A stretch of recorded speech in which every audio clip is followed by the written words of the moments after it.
In the quaint town of Willow Creek, a charming speck on the map of rural Oregon, Ben Harper was the heart of Main Street. At 38, he ran Harper's Hearth, a cozy bakery known for its sourdough loaves, cinnamon rolls that could make grown adults weep, and above all, Ben's unshakable honesty. In a world where shortcuts and half-truths were common, Ben was a rarity, a man who'd rather lose money than compromise his principles. Willow Creek was the kind of place where everyone knew your name, and the annual Harvest Festival drew folks from neighboring towns to celebrate with hayrides, pumpkin carving, and Ben's famous apple pies. His bakery, with its red brick facade and hand-painted sign, was a community hub. Locals lingered over coffee, swapping stories, while tourists snapped photos of the chalkboard menu, which listed prices that hadn't budged in years. Ben's honesty was legendary. If a customer overpaid, he'd chase them down the street to return the change. If a batch of muffins didn't meet his standards, he'd donate them to the food bank rather than sell them. And when a kid accidentally broke a jar of homemade jam, Ben would smile, sweep it up, and hand them a cookie on the house. "Mistakes happen," he'd say. "No need to make a fuss." Ben's wife, Emily, a nurse at the local clinic, admired his integrity but worried about their finances. They had a 12-year-old daughter, Sophie, who dreamed of becoming an astronaut, and an 8-year-old son, Lucas, who was obsessed with soccer.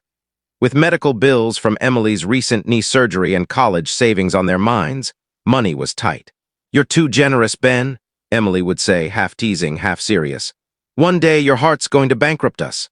Ben's commitment to honesty came from his grandfather, Amos, a farmer who taught him that trust was worth more than gold.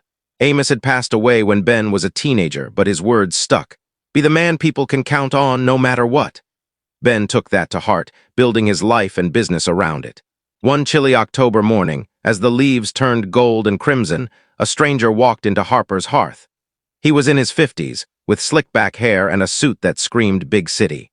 He introduced himself as Victor Lang, a food industry consultant from Seattle, in town to pitch a deal to a regional grocery chain, Fresh Mart. Victor ordered a coffee and a blueberry scone, eyeing the bakery with a calculating smile. "This place is a gem," Victor said, brushing crumbs from his lapel. "Ever thought about scaling up? I could get your baked goods into every Fresh Mart in the Pacific Northwest." Ben, wiping down the counter, chuckled. "I'm flattered, but I'm happy keeping things small. This is home." Victor leaned in, lowering his voice. "Think bigger, Ben. Fresh Mart's looking for local brands to boost their authentic image. I can make you a supplier, big contract, steady income. All you need is a little investment to ramp up production." Ben raised an eyebrow. "Investment?" "A small fee to get your foot in the door," Victor said smoothly. 10 grand up front and I'll handle the rest. You'll be rolling in dough, pun intended." Ben's gut told him something was off. Victor's pitch was polished, but his eyes darted like he was hiding something. "I'd need to see the contract," Ben said, "and talk it over with my wife." Victor slid a business card across the counter. "Smart man, I'll email you the details. Don't wait too long, Fresh Mart's moving fast."